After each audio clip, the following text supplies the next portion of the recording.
चला मंडळी, मेसमध्ये झटपट भाजी बनवूया। कढईमध्ये तेल गरम करून उभा चिरून घेतलेला कांदा, पिकलेला टमाटर, 4 काजू चांगले सॉफ्ट होईपर्यंत परतून घेतले।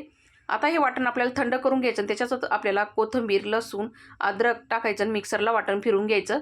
कढईमध्ये तेल गरम करून त्याच्यामध्ये तमालपत्र, वाटलेलं वाटण, घरगुती मसाला, लाल काश्मीरी मिरची पावडर, धना पावडर, हळद, गरम मसाला आणि सुहानाचा पनीर मसाला टाकलेला आहे।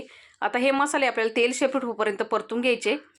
मसाला चांगला परतून झालेला आहे। त्यामध्ये स्वच्छ धुवून घेतलेला फ्रोझन मटर टाकला। मिक्स करून जेवढी ग्रेव्ही हवी तेवढं गरम पाणी ॲड केलेलं आहे। उकळी काढायची। नंतर त्यामध्ये आपल्याला पनीरचे तुकडे टाकायचे आहेत। पनीरचे तुकडे टाकून झाकण देऊन पनीर आणि मटर आपल्याला शिजवून घ्यायचं चांगला। आता पनीर मटर शिजलेलं आहे। मिक्स करून घ्यायचं। चवीनुसार मीठ टाकलं, हिरवीगार कोथिंबीर टाकली, तयार झाली पनीरची भाजी मंडळी। लगेच इथं चपाती तयार करून घेतली। तर मंडळी, आजची पनीरची भाजी तुम्हाला कशी वाटली कमेंटमध्ये लिहायला विसरू नका।